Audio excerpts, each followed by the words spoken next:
We're at my house at home, in my little shop here. I gotta rivet these sides that Bob made on. I gotta pop all the holes and rivet them. And then rivet this reinforcement thing. And all other than that, it's done.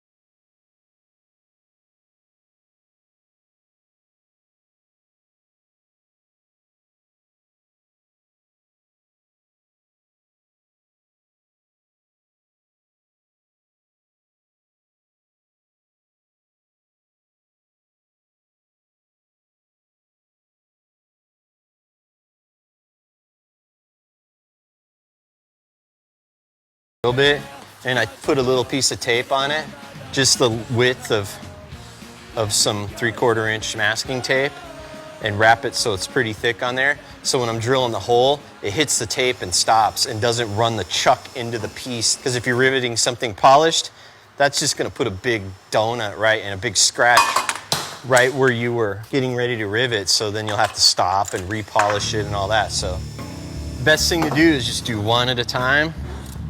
And put a cleco in it. You know, the impulse is to like, okay, drill them all and then put the clecos in, but it never fails. You know, stuff will move around just a little bit and then your holes won't line up and you'll end up welding up holes and having to re-drill them and re-cleco them if you try to get greedy. You know, this stuff takes time, and that's what makes it cool, that it's not all like readily store-bought.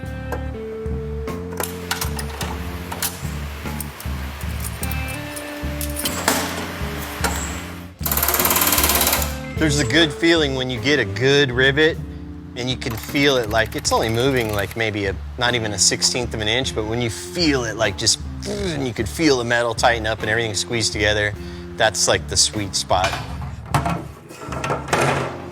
Cool. Our twist is totally gone, so now there's no wobble in it and it sits flat and it's strong. So, you know, so now putting our side and top and bottom pieces, now it's only going to make them stronger. It's kind of the way this whole type of fabrication works. It's not any one thing that makes it strong, it's everything working together as a unit, you know.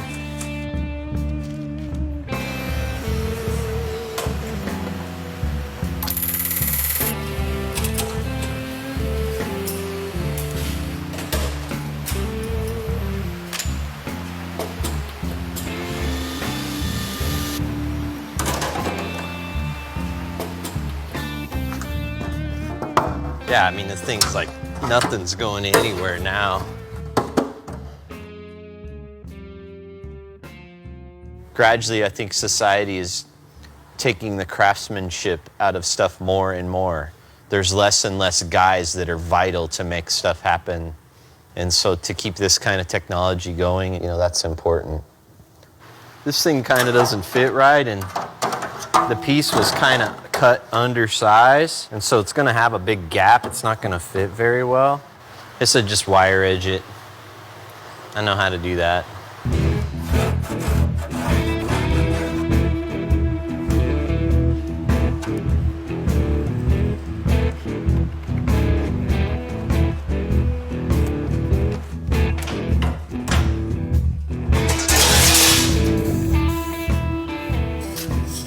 I'm gonna wire edge, so I need a 1/2 inch of material. So this line is that's the actual edge of the metal. So the bead is gonna need a 1/2 inch of material to roll over the wire, so I added a 1/2 inch to our line. It's kind of nice just to cut it to the shape you want and then bead it and then be done with it. Sometimes you can have all this fancy tools and I'm still better at it just by doing it the way I've always done it. I even remember the dude that taught me this Australian dude named Andy Palmer. I liked him because he was fast fast metal guy. That guy, he's a but he was good.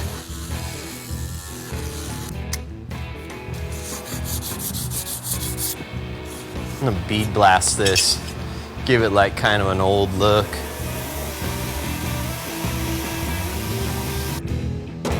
Looks kind of cool blasted.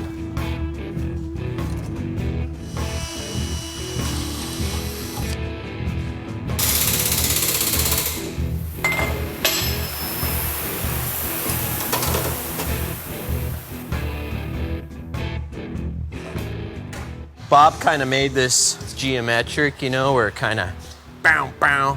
I think I might correct it and just go out around it and like make it a swoop, you know?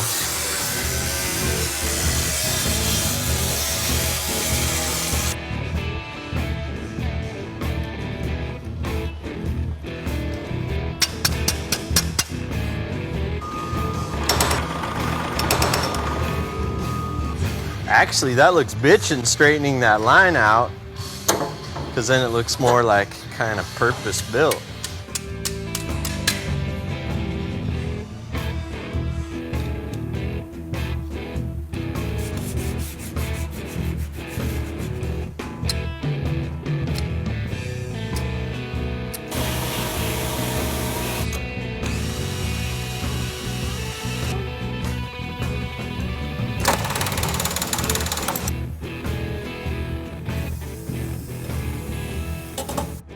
That looked like crap 30 minutes ago, huh? I mean, we could keep going and just keep adding reinforcements and rivets for days.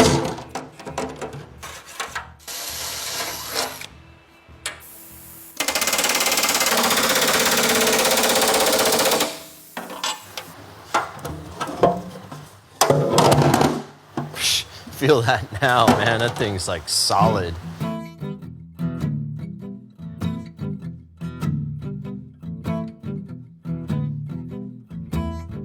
It just looks cool. Aesthetically, it's way more complicated looking because it's just got all these little dots on it and they're all symmetrical, and it's just a cool look. And I think people are kind of interested in that type of work, but don't necessarily know how to do like aircraft style riveting. So we're trying to give them like the Cliff Notes version of how to make something cool. And you don't have to make a seat, you could make anything. You could make a transmission tunnel cover, or a dash, or a fuel tank, or, you know, motorcycle parts or whatever. All the process is all the same. All the little tips and tricks for riveting is the same. It's just where you want to point it. So don't look at just the seat and think, oh, this is only how to make a seat. No, because you could make an infinite number of things with this same process.